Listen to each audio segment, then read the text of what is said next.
خواتي خواتاتي اهلا وسهلا مرحبا بكم يا جماعة الخير. صباح الخير عليكم، زلف اللون والسلام عليكم وصحة عيدكم encore une fois. J'espère que vous allez profiter du jour de l'Aïd. C'est 3 jours en Algérie, c'est même une semaine dans notre société, donc ce sera une semaine pleine où les Algériens et les Algériens vont se retrouver, vont retrouver leur famille, leurs proches, leurs amis, leurs voisins, vont retourner dans leur région natale. Il y aura donc pas mal de déplacements interrégionaux en Algérie en ce moment pendant cette semaine. Les joies de l'Aïd sont incommensurables en dépit des difficultés, des lourdeurs du quotidien, notamment les difficultés socio-économiques, les problématiques liées au pouvoir d'achat et même les incertitudes politiques n'empêchent pas les Algériens et les Algériens d'essayer de vivre du mieux possible. Merci pour cette mentalité de guerrier, cette mentalité de battant dont font preuve nos compatriotes au quotidien. Bravo à eux et ça aide comme encore une fois. En France, un livre très important vient de paraître. C'est un livre qui a été écrit et rédigé par deux anciens des services de renseignement français. Le livre est intitulé La DST sur le front de la guerre contre le terrorisme. Il a été écrit par deux anciens maîtres espions, si vous voulez, français, par deux anciens fonctionnaires ou les responsables des services de renseignement. La DST, c'est très connu en France, c'était le service de renseignement intérieur de l'État français. La DST, plus exactement, la direction de la surveillance du territoire, était donc le service de renseignement du ministère de l'Intérieur. C'était le service du renseignement intérieur. La DST a existé jusqu'au 1er juillet 2008. Ensuite, elle a fusionné avec la Direction générale des renseignements généraux dans la police. Et la France, donc, elle a fusionné les renseignements généraux dans la police et le service de renseignement intérieur pour créer ce qu'on appelle aujourd'hui la Direction générale de la sécurité intérieure qui existe depuis 2014. Donc avant 2014, il y avait les services secrets et les renseignements généraux de la police. Aujourd'hui en France, dans le renseignement intérieur, les renseignements généraux et les services secrets ont fusionné. Ils ont créé une seule agence de sécurité nationale, c'est la DGSE, la Direction générale de la sécurité intérieure. La France a ensuite la DGSE, la Direction générale de la sécurité extérieure. Et donc c'est l'espionnage, c'est les interventions à l'étranger, c'est la collecte de l'information à l'étranger, alors que la DGSE, la DST auparavant, sa spécialité, c'était la lutte contre le terrorisme, la lutte contre la prolifération des réseaux criminels, la protection du patrimoine économique national. Donc, c'est essentiellement du contre-espionnage aussi. C'est essentiellement comment protéger le pays sur le plan interne. La DST, c'est extrêmement connu. Il y a pas mal de romans, de livres, de traités scientifiques, de traités historiques plutôt, des essais. La DST, elle existe depuis 1944. Elle a existé de 1944 jusqu'à 2008. Deux importants responsables de la DST qui s'appellent Jean-François Michel Guérin et Louis Capriolet. Donc, on rédigeait un livre avec Jean-François Clerc, qui est un journaliste spécialisé du renseignement.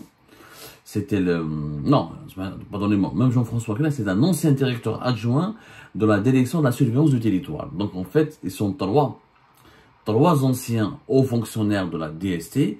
Ils ont fait un livre important sur la lutte contre le terrorisme en France. Et ce livre écrit par deux responsables des services secrets français, ça fait partie des services de renseignement, c'était l'ancêtre en tout cas de la DGSI actuellement ici en France.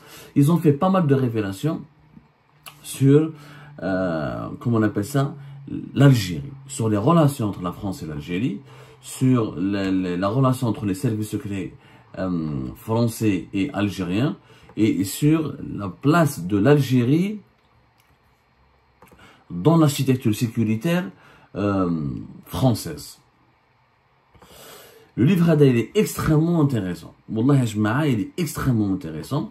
D'ailleurs, dans ce livre, par exemple, en fait, les deux principaux témoins de ce livre sont Louis Capriolet et Michel Guérin, qui ont occupé donc des fonctions importantes au sein de la DST avant sa dissolution en 2008.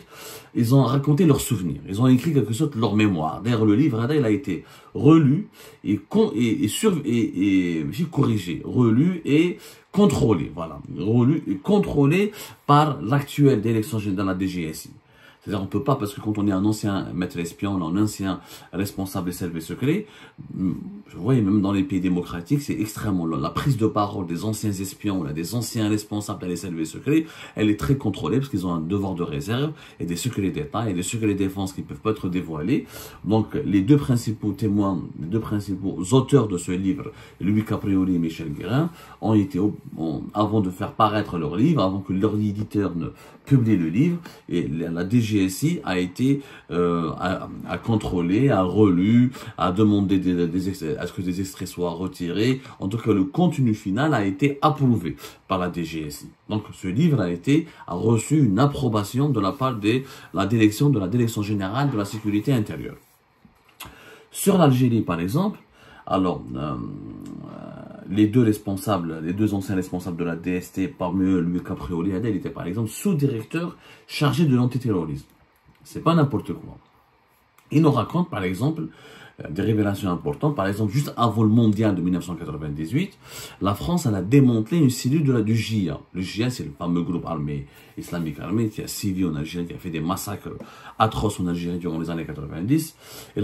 Donc la DST, les services secrets français, ont démantelé une cellule du JIA qui voulait commettre des attentats contre le mondial de 1998. La Coupe du monde de football de 1998 a été organisée en France.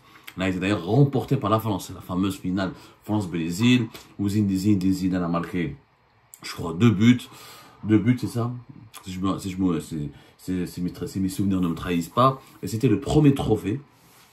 C'était la première Coupe du Monde gagnée par la France. Il y avait une joie extraordinaire à l'époque. C'est la Coupe du Monde qui a révélé Zizou comme étant une star mondiale. Et bien, les services secrets français, entre le 26 mai et le 8 juin 1998, 64 membres d'une cellule terroriste dirigée par JIA ont été arrêtés et une cellule a été démantelée. Ils voulaient saboter et organiser des attentats contre la Coupe du Monde de 1998. Ça a été une catastrophe qui a été d'ailleurs évitée de justesse par les autorités françaises.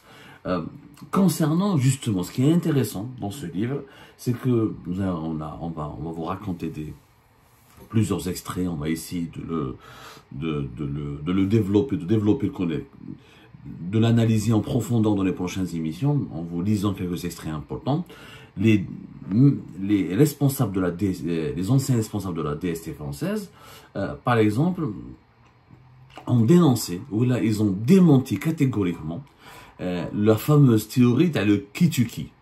Un peu comme à la fin des années 90, il y avait une théorie qui a circulé énormément au début des années 2000, jusqu'à même 15 ans après la fin de la décennie noire en Algérie. Beaucoup de lobbies médiatiques, beaucoup de témoignages, beaucoup d'experts, beaucoup de journalistes étrangers, même algériens, ont douté de l'implication, ont soupçonné, même certains ont carrément accusé et ont mis en cause les services secrets algériens dans les massacres et les attentats terroristes commis en Algérie. C'est la fameuse théorie du Kituki. Est-ce que ce sont les islamistes qui ont vraiment perpétré les massacres de masse? Est-ce que ce sont les islamistes armés qui ont causé du tort et qui ont tué les Algériens et les Algériens? On parle de plus de 200 000 morts pendant la décennie noire. Et encore, le chiffre n'a jamais été officiellement... il n'y a jamais eu un décompte officiel et précis. Mais on a longtemps accusé les services secrets algériens d'être à l'origine de la création d'un certain nombre de groupes armés islamistes, comme le JIA, et d'être à l'origine de la planification d'un certain nombre d'actes terroristes et de massacres collectifs. Et bien cette théorie a été balayée d'un revers de main, catégoriquement démentie par un des responsables de la DST. Les anciens responsables de la DST évoquent dans leur livre d'ailleurs des erreurs colportées de longue date dans la presse française et internationale concernant le rôle des services secrets algériens dans la guerre durant la décennie noire en Algérie. Par exemple, les services secrets algériens ont été accusés d'être les complices. Voilà, le mot a été utilisé, les complices des attentats du JIA en 1995. Lorsqu'il y a eu des attentats du JIA en France en 1995, on a accusé à l'époque les services secrets français d'être les principaux commanditaires. Soi-disant à l'époque d'ailleurs Charles Pasqua, voilà, c'est un ancien responsable français de l'époque, avait soupçonné les services secrets français, avait soupçonné ou avait accusé les services secrets algériens de vouloir contraindre, d'entraîner la France dans la guerre, dans les événements de la guerre civile en Algérie, et de vouloir impliquer à tout prix et de force et par la contrainte la France dans les événements de la décennie noire. Et c'est pour ça que les services secrets algériens étaient soupçonnés à l'époque par certains dirigeants politiques français et par des élites françaises d'être à l'origine des attentats de 1995. Il y a eu des attentats orchestrés en France entre juillet et octobre 1995. Ils ont fait 8 morts et plus de 200 blessés. Et ils ont été revendiqués à l'époque par le fameux groupe islamique armé. Et ben, les anciens de la DST, ils ont nié totalement l'implication des services secrets algériens. Ils le disent dans leur livre. Il y a des choses fausses qui ont été écrites par les médias. Ils ont dit, je n'y crois pas du tout que le renseignement algérien ait eu des sources au JIA. C'est une chose, qu'il ait été complice, ça n'a rien à voir. C'est ce que dit donc l'un des auteurs de ce livre, Louis Caprioli, ancien responsable de la DST. Il y a des choses fausses qui ont été écrites par les médias, désormais reprises par des chercheurs. On voulait rectifier. Donc dans leur livre, ils rectifient certaines contre-vérités, ils donnent des exemples très concrets. Et il démontre les informations apportées par certains chercheurs sur le soutien supposé qui a été apporté donc par les services secrets algériens aux cellules dormantes ou aux cellules terroristes du JIA en France. Donc ça remet en cause quand même. C'est une lecture très intéressante. Je ne dis pas qu'ils se disent toute la vérité. Peut-être que c'est très difficile de croire sur parole, de croire... de croire intégralement les propos qui sont dits par des anciens responsables des services secrets. Il y a toujours une lecture très relative, une lecture personnelle, subjective de certains événements historiques. Mais bon, c'est un témoignage historique qu'il faut prendre en considération. Maintenant, les chercheurs sur les événements de la guerre civile en Algérie, les chercheurs sur les événements de la décennie noire en Algérie, pourraient prendre en considération ce qui a été dit, ce qui a été rapporté dans ce livre, pour approfondir les recherches. Moi, je suis pas en train de défendre les services secrets algériens. Attention, parce qu'à chaque fois qu'on parle de ce sujet, tu es en train de défendre les services secrets algériens, les généraux algériens, les généraux génocidaires, les criminels, les barbares. Et moi, je suis victime de la décennie noire. J'étais enfant durant la décennie noire et je cherche toujours à comprendre la vérité sur cet épisode extrêmement sombre dans l'histoire de notre pays. Moi, j'ai assisté à des crimes perpétrés. J'ai assisté à des dérapages commis par les forces militaires. J'ai assisté à d'énormes crimes et des actes criminels et terroristes commis par des groupes armés islamistes. Ce que je dénonce, c'est cette volonté, et c'est ce processus de dédiabolisation des groupes armés islamistes et avec comme objectif de les innocenter. C'est comme si, voilà, ils faisaient rien, ils n'ont rien fait, c'est pas de leur faute, tout est de la faute de l'armée algérienne. C'est fou, c'est complètement fou. Dans une guerre, il y a des crimes et des dérives de part et d'autre. Mais les crimes de masse qui ont été commis en Algérie, force est de constater, il y a des témoins, il y a des faits, il y a des survivants. Il y a une grande implication des éléments des groupes armés islamistes. Le problème, c'est qu'à la sortie de la décennie noire, il y avait un processus politique et médiatique qui voulait à tout prix diaboliser uniquement les services secrets algériens, l'armée algérienne, et quelque part blanchir les groupes armés islamistes. Et comme il n'y a pas eu de recherche, comme il n'y a pas eu de processus judiciaire, comme il n'y a pas eu un processus de recherche scientifique rigoureuse et implacable, on n'a jamais su la vérité sur ces événements-là. Il n'y a eu qu'un seul discours qui a raconté la vérité. Il y a le discours des islamistes, des anciens islamistes, qui ont fui le pays, ou là des anciens agents des services secrets algériens qui ont fui le pays, qui ont écrit des livres pour épingler le rôle des services secrets algériens. Je ne dis pas qu'il n'y a pas eu des crimes dans lesquels étaient complices les institutions sécuritaires et militaires en Algérie. Certainement eu des crimes où ils ont été complices. Mais est-ce qu'ils sont les seuls responsables, ou là les seuls déclencheurs des événements sinistres de la décennie noire? Bien sûr que non. Parce que de l'autre côté, il y a des anciens militaires, des anciens responsables des services secrets, des victimes du terrorisme qui ont assisté à des événements, à des vérités. Et malheureusement, la production scientifique n'est pas suffisamment rigoureuse, ni juste pour restituer tel quel les événements des années 90.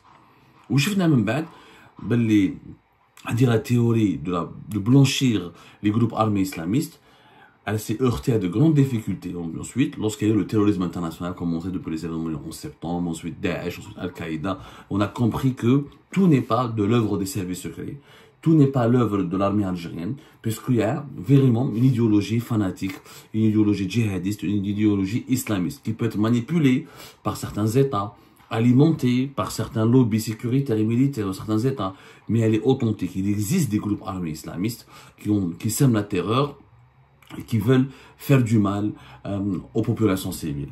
Les attentats de 1995 de la GIA en France ont nourri donc beaucoup de polémiques, beaucoup de controverses, surtout la prise d'otage à l'avion de Air France en décembre 1994, l'enlèvement des monts de Tébéline en mars 1996, ensuite la fameuse gare, le 3 décembre 1996, il y avait un attentat dans la gare de Port-Royal à Paris.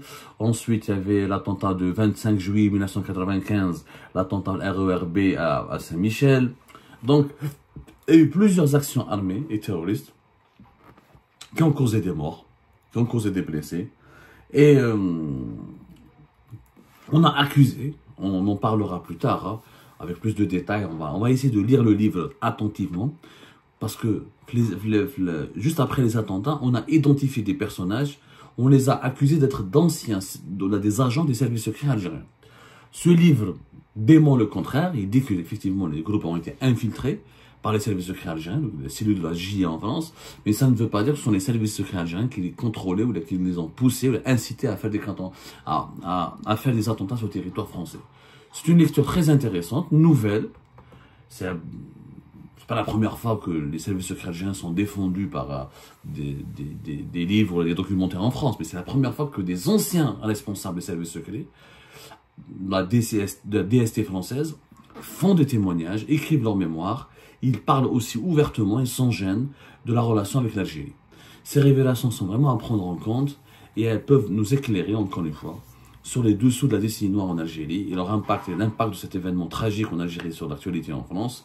Et je pense que c'est important de lire plusieurs avis, de prendre en compte plusieurs sources bibliographiques et historiques afin de se forger une opinion honnête et intègre, loin de la manipulation et de la désinformation.